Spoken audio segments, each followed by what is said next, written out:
नमस्कार, जोहार। छात्रों का आंदोलन दिन प्रतिदिन बढ़ते जा रहा है। 2 सालों से मैं लगातार देख रहा हूं कि छात्र जो है राजभवन रांची के कभी घेराव, कभी कुछ, कभी बंदी, कभी क्या, कभी क्या। जेबी कैसेस जो है इसको लगातार जो है एक धार देने का प्रयास किया है, सभा के माध्यम से हो, चाहे राजभवन के घेराव के माध्यम से हो। ये तमाम चीज़ हम जानेंगे। इस वक्त हमारे साथ मौजूद है छात्र नेता देवेंद्र नाथ जी और योगेश चंद्र भारती जी। हम इससे जानने का प्रयास करेंगे कि आने वाला समय में जो पता चला है कि 3 नवंबर को इन लोग राजभवन में एक कोई धरना प्रदर्शन करेंगे, क्या कुछ करेंगे जानने का प्रयास करते हैं। दादा जोहार। जोहार दादा, जोहार जोहार। 3 नवंबर को जो सुनने में आया है, एक खबर चला है सोशल मीडिया से कि आप लोग जो है सो धरना प्रदर्शन ऐसे कुछ राजभवन में करेंगे, क्या कुछ है? जी, आगामी 3 नवंबर को 10:30 बजे से राजभवन रांची में हम लोग का छात्रों का धरना प्रदर्शन है। इसलिए कि जो हम लोग समर्पण और ईमानदारी से जो हम लोग आंदोलन किए थे कि 60-40 नियोजन नीति नहीं चलतो झारखंडी हित में क्षेत्रीय और जनजातीय भाषा से सुसज्जित खतियान आधारित स्थानीय नियोजन नीति को परिभाषित करते हुए भी यहाँ के छात्रों को नियुक्ति दिया जाए। लेकिन यहाँ फर्जी कॉल रिकॉर्डेड के माध्यम से जो सरकार आगे प्रक्रिया 60-40 के तहत किया, उसी समय हम लोग ने भविष्यवाणी भी किया था और बताया था आप लोग के चैनल के माध्यम से कि जब परीक्षा फल आएगा तो देखिएगा 40 शुद्ध रूप से बाहरी का हो जाएगा, 60 में बाहरियों का महामिश्रण होगा, सेटिंग गेटिंग होगा, ब्लूटूथ मामला सामने आएगा, माइक्रोफोन का मामला सामने आएगा। और ये चीज़ आप परीक्षा फल होने के साथ साथ आप देख रहे हैं सच्चाई। और अगर हम बात करें लैब असिस्टेंट टेक्नीशियन का, तो 5 सिर्फ 5 जो नॉन आयोन डिजिटल सेंटर जिसको हम डमी सेंटर कह सकते हैं, सिर्फ 5 सेंटर से 35% से ज़्यादा रिजल्ट है और उसमें भी क्रमवार है। क्रमवार 5 सेंटर से होना और 35% से ज़्यादा रिजल्ट आना डमी सेंटर में, वो भी यह साफ-साफ इशारा करता है कि इसमें या तो क्वेश्चन लीक हुआ था, पेपर लीक हुआ था परीक्षा से पूर्व ही, या तो वहाँ पूरा सेटिंग-गेटिंग करके ये लोग खेला किया है। ये तो बात हुआ पहला। दूसरा, अगर हम बात करें जूनियर इंजीनियर का, तो जूनियर इंजीनियर का मामला शुरू से ही विवादित रहा है। इससे पूर्व जो परीक्षा हुई थी, उसपे कोडरमा में 20-20 लाख रुपया पे क्वेश्चन जो है कि परीक्षा से पूर्व ही लीक आउट कर दिया गया था, जिसका हम लोग आंदोलन किए और आंदोलन के परिणाम स्वरूप हम लोग का आंदोलन सफल हुआ। और ये यहाँ रांची के ग्रामीण एसपी ये प्रेस कॉन्फ्रेंस करते हुए हम लोग का आंदोलन को सही ठहराते उन्होंने जांच में पाया कि हाँ क्वेश्चन लीक हुआ था और उसमें से एक क्वेश्चन लीक करने वालों को जेल भी भेजा गया और परीक्षा रद्द भी कर दिया गया। जब वही परीक्षा दोबारा हुआ, तो जब अब दोबारा हुआ तो देखते हैं कि 28 सितंबर को जो परीक्षा हुई थी non ion digital centre Shiva infotech Ranchi में, जो एक डमी सेंटर है, वहाँ का 28 तारीख का एक परीक्षा केंद्र को रद्द कर दिया जाता है, बाकी जगह का नहीं। अगर इशू रहता कोई सॉफ्टवेयर पे तो सारे सेंटरों पे होता, और एक सेंटर पे हुआ और उसका तुरंत इसका कोई कार्रवाई नहीं हुआ। 1 सप्ताह बाद यानी 6 अक्टूबर को उस सेंटर का परीक्षा को रद्द कर दिया जाता है, वो भी कोई ठोस कारण नहीं बताया गया, अपरिहार्य कारण बता करके कर दिया गया रद्द।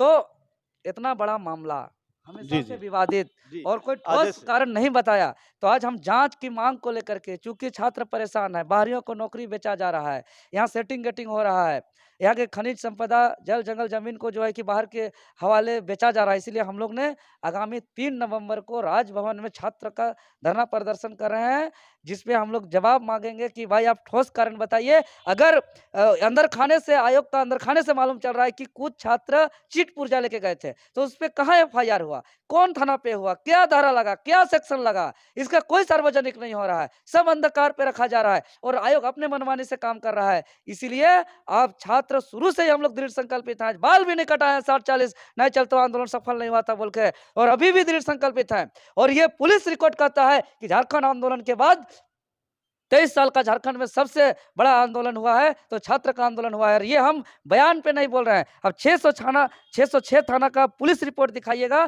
तो सिर्फ और सिर्फ छात्र आंदोलनकारियों का और साथ साथ कुछ अभिभावकों का 606 थाना में इतना ज्यादा एफआईआर कभी नहीं हुआ। ये पुलिस जैसे रिपोर्ट जैसे कहता है। देखिए जैसे देखिए आप लोग आंदोलन पहले भी कर रहे थे। जेबीकेएसएस, जेबीएसएस आंदोलन पहले से भी शुरू हुई। लेकिन अभी जो है जिस तरह से आप लोग बोले कि इलेक्टोरल पॉलिटिक्स के माध्यम से हम लोग सत्ता में बदलाव या ये सारी व्यवस्था की बदलाव हम लोग करेंगे। हाँ, हाँ। लेकिन इलेक्टोरल पॉलिटिक्स की तैयारी कर रहे हैं, सभाएँ कर रहे हैं, जगह-जगह चाहे वो झारखंड हो या प्रदेश हो। अपना प्रदेश हो चाहे बाहरी प्रदेश हो, आप जगह-जगह सभाएँ कर रहे हाँ, हैं। हाँ, कर रहे हैं। लोगों को आप जो है सो जागरूक कर रहे हैं, अपनी ओर जो है सो जो भी कर रहे हैं। तो फिर आज फिर घेराव की जो बात जो आज राजभवन जाने की बात जो आ गई है। देखिए पंकज दा, हम लोग का पृष्ठभूमि को देखिएगा तो संघर्ष का है। हुँ, ईमानदारी पूर्वक समर्पण भावना से यहाँ आंदोलन का है और आंदोलन के परिणाम स्वरूप ही आज पूरे राज्य के लोगों को एकजुट कर पाए हैं। हुँ, और एकजुट किए हैं और जब हमारा आंदोलन हम लोग तो शुरू भी कहे थे, आप ही के चैनल पे कहे थे हुँ, कि पिछला सत्र चल रहा था कि आप हमारा मांग को पूरा कर दीजिए, हम लोग इलेक्टोरल पॉलिटिक्स में नहीं आएँगे। हुँ। लेकिन अब देख रहे हैं कि हम लोग का आंदोलन के बाद कम से कम मिनिमम 4 सत्र हुआ। और 4 सत्र पर हमारे मांगों को बिल्कुल नज़रअंदाज कर दिया गया।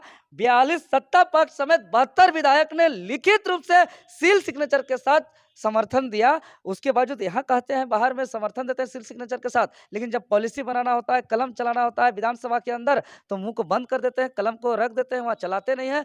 तो भैया राज्य है, हमारा दायित्व है बचाना और इस राज्य को बचाने के लिए एकमात्र पॉलिसी से ही बचाया जा सकता है। बाकी कोई पहरेदारी करके नहीं बचाया जा सकता जी, है। जी। इसीलिए बतौर जिम्मेदार राज्य कट्टर झारखंडी होने के नाते आंदोलन लगातार कर रहे हैं और जिस पृष्ठभूमि से उठे हैं इसीलिए सभाएं भी होगा, इलेक्ट्रोल पॉलिटिक्स में भी घुसेंगे, साथ ही साथ आंदोलन को नहीं छोड़ेंगे। वो हमारा प्रमुख हथियार है और आंदोलन से ही हम लोग एकजुट कर पाए हैं और आंदोलन ये लोग हमारा आंदोलन को सफल नहीं होने के कारण जो है कि आज ये लोग इतना सेटिंग वेटिंग हो रहा है और हम लोग को इलेक्ट्रोल पॉलिटिक्स में आना पड़ रहा है, क्योंकि सभी समस्याओं का दरवाजा का एक चाबी है, वो है सत्ता। सत्ता। क्योंकि यार जब तक छात्र नहीं आएँगे नहीं तो देख रहे हैं कितना झूठ बोला ये लोग। हम लोग 7.5 लाख ट्वीट रीट्वीट किए कि 60-40 नहीं चलतो। जिसका नाम, पता, कौन है, फ़ोटो सब आपको दिख रहा है। डिजिटल आपका पब्लिक प्लेटफ़ॉर्म पर ट्विटर अकाउंट सबका दिख रहा है पूरा डिटेल्स कि कौन-कौन ट्वीट रीट्वीट किया। लेकिन इन्होंने जो फर्जी रिकॉर्डेड कॉल करके जो कह दिया कि 7 लाख छात्र हमको 60-40 के तहत राय दिया है, एक भी छात्र को खड़ा नहीं कर पाया, रिकॉर्डेड कॉल से सर्वे कर दिया, तो ये कितना गुमराह कर रहा है। जी, बिल्कुल, बिल्कुल। देखिए योगेश जी, ये जो आप 3 नवंबर को जो आप ये राजभवन का जो आप लोग जा रहे हैं धरना प्रदर्शन में, उसका क्या स्ट्रैटेजी है, थोड़ा बताएँगे? देखिए सबसे पहले कि जो हम लोग पहले ही नारा दिए थे कि जैसे देवेंद्र दा ने कहा कि पहले जैसे 60-40 को लेकर काफ़ी जो आंदोलन 6 महीना साल भर से चल रहा है, हम लोग उस समय भी आंदोलन में नारा देते हैं ब्लूटूथ नियोजन नीति नहीं चलतो और सेटिंग गेटिंग नहीं चलतो, अबरू-झबरू को नौकरी देना बंद करे। तो कहीं न कहीं यही चीज़ हो रहा है और ये परफेक्ट साबित हो गया कि कहीं न कहीं सरकार जो है अबरू-झबरू को नौकरी देने के लिए ये प्लान कर रही है और बहुत सारे अभ्यर्थियों के जो सोचते हैं कि ऑनलाइन में कभी सेटिंग नहीं होगा, तो आज उन अभ्यर्थियों को यही चीज़ कहना चाहते हैं कि आँख खोल के आज देख लीजिए कि किस प्रकार ऑनलाइन में भी सेटिंग होता है। अच्छा, ये 3 नवंबर को कितने लोग आएँगे? क्या मतलब छात्र आने की संभावना है? देखिए छात्रों का कोई लिमिट नहीं होता है। छात्रों का कोई लिमिट नहीं होता है। कितना भी मतलब कि जितना हो सके उतना आएँगे ही आएँगे। जितने भी अभ्यर्थी पीड़ित अभ्यर्थी हैं तो वो तो आएँगे ही आएँगे। क्या स्ट्रैटेजी है? इसमें है कि जो है सेटिंग वेटिंग नहीं चलेगा, सीधा-सीधी है और जो 28 तारीख का जो प्रथम पाली एवं सेकंड पाली में हुआ है, उस सेकंड जो हुआ है तो आप रद्द किए तो उस चोर को क्यों नहीं पकड़े? जो सेटिंग वेटिंग भी किया है या जो चोरी किया है, तो उसका जो आप सज़ा क्यों नहीं किया? और जो सरकार जो नियम बना रही है कि 1 करोड़ जो जुर्माना जो चोरी करेगा उसको 1 करोड़ जुर्माना लगेगा और प्लस में जो एग्ज़ाम सेंटर में जो धांधली करेगा उस जेएसएससी के एग्ज़ाम 10 साल नहीं बैठ पाएगा या फिर 5 साल के लिए जेल होगा, तो फिर वो नियम कहाँ गए? कहीं न कहीं उस नियम को हमको लगता है सरकार ये चोरी करने वाले पर नहीं, जो धांधली करने वाले पर नहीं, अबरू-झबरू पर नहीं, ये कहीं न कहीं छात्र नेताओं की वजह से सरकार डर गई और ऐसा नियम लागू की है।